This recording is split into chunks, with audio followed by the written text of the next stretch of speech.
These are my last minute revision tips for GCSE science and how I crammed and got 3 grade 9s. I don't recommend cramming, but if you have to, this is how you're going to prioritise your revision and the best things that you can do to actually get that grade up. First things first, core practical. I can pretty safely stand here and say there will be a 6 marker on a core practical. Just know them. You need to know the method, you need to know the variables, you need to know the result. Even if you didn't do it, I did not do all of the core practical. My school just didn't finish them all. Doesn't mean I can't get the marks in them, I can learn the actual theory. For each of them, just be able to summarise those 3 things. Get to grips with the command words of 6 mark questions. Is it describe, explain, calculate? I have a whole video on how you answer different questions differently when they have different command words, so be sure to check my GCSE playlist for that. There are so many things you genuinely just need to remember. In terms of content, of course, also in terms of actual phrases they want to see in the mark scheme. Again, you might understand completely how the I works. You get a 6 mark question and be capped if you're not using the right language or terminology. If you say curved instead of convex or concave,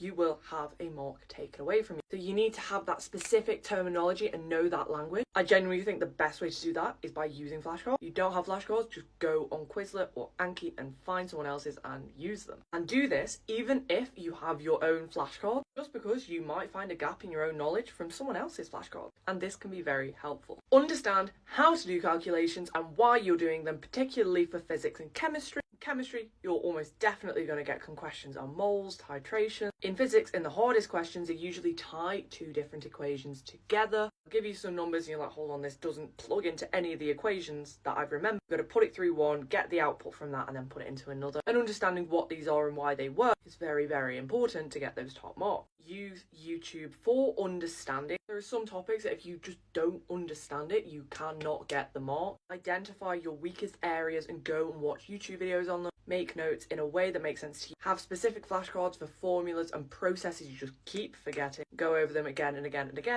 until you can't get it wrong. Do loads of practice paper questions. And again, YouTube, day before or morning before the exam, watch a whole course review video. I've got a whole video on the best YouTubers for whole course review video. Again, check the playlist for that. I feel like watching a short video, just an overview of absolutely everything, gave me peace of mind that I touched on everything before the exam and that it was all fresh in my mind. If you liked this video and found it helpful, be sure to follow me for my last minute revision tips for every single one of your GCSE. Comment the subject you want to see next and save this video for when you're revising for your exams.